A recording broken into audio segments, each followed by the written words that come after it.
বিভক্তি নয়, ঐক্যবদ্ধ হয়ে জুলাই সনদ তৈরি করার আশাবাদ জানিয়েছেন অন্তর্বর্তী সরকারের প্রধান উপদেষ্টা অধ্যাপক ডক্টর মোহাম্মদ ইউনূস। আর ঐকমত্য কমিশনের সহসভাপতি আলী রিয়াজ জানান, কমিশনের সময়সীমা 15 আগস্ট পর্যন্ত হলেও জুলাইয়ের মধ্যেই জুলাই সনদের কাজ শেষ করতে চায় কমিশন। সোমবার ফরেন সার্ভিস একাডেমিতে রাজনৈতিক দলগুলোর সাথে ঐকমত্য কমিশনের দ্বিতীয় দফা বৈঠকের উদ্বোধনী অনুষ্ঠানে তারা এসব কথা জানান।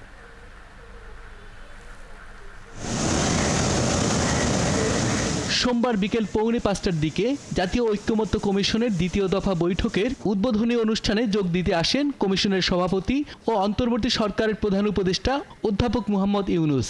কোনোভাবেই সেটা 2 মিনিট প্রায় 2 ঘণ্টাব্যাপী আলোচনায় অংশ নেয় 28টি রাজনৈতিক দল। বৈঠকে প্রারম্ভিক বক্তব্যে প্রধান উপদেষ্টা জানান, বিভক্তি নয়, ঐক্যেই বিশ্বাস করেন তিনি। ঐকমত্য কমিশনের সংলাপে রাজনৈতিক দলগুলো প্রাণবন্তভাবে অংশগ্রহণ করেছে। অনেক সুপারিশ এসেছে, সেখান থেকে সুপারিশগুলো চূড়ান্ত করে জুলাই সনদ তৈরি করার জন্য দ্বিতীয় পর্যায়ে রাজনৈতিক দলগুলোর সাথে আলোচনা করবে কমিশন।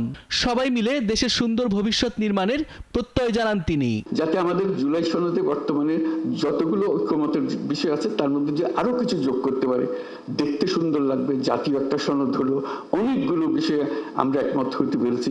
জাতি হিসেবে আমরা গর্বিত জাতি হিসেবে দাঁড়াতে পারে যে আমরা তো এরকম বিভক্তিকরণের প্রক্রিয়ার মধ্যে রাজনীতি সৃষ্টি করিনি, আমরা সৃষ্টি করছি ঐক্যবদ্ধ হওয়ার জন্য, দেশের উন্নতির জন্য, দেশের মঙ্গলের জন্য।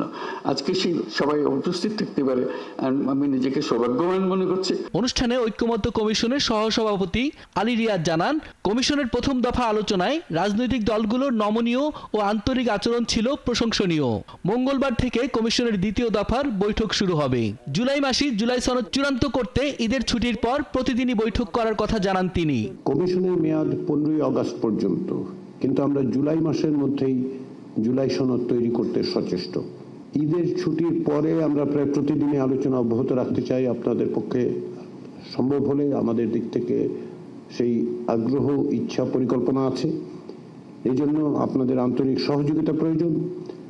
আপনারা ইতিমধ্যেই যে সহযোগিতা এবং সমর্থন করেছেন, আমরা আশা করি আপনারা তা অব্যাহত রাখবেন। এর আগে 15 ফেব্রুয়ারি থেকে 19 মে পর্যন্ত ঐকমত্য কমিশনের প্রথম দফার বৈঠক অনুষ্ঠিত হয়। সেগুলোর ব্যাপারে আপনাদের পরামর্শ। মুজাহিরুল হক রুমেন, 71, ঢাকা।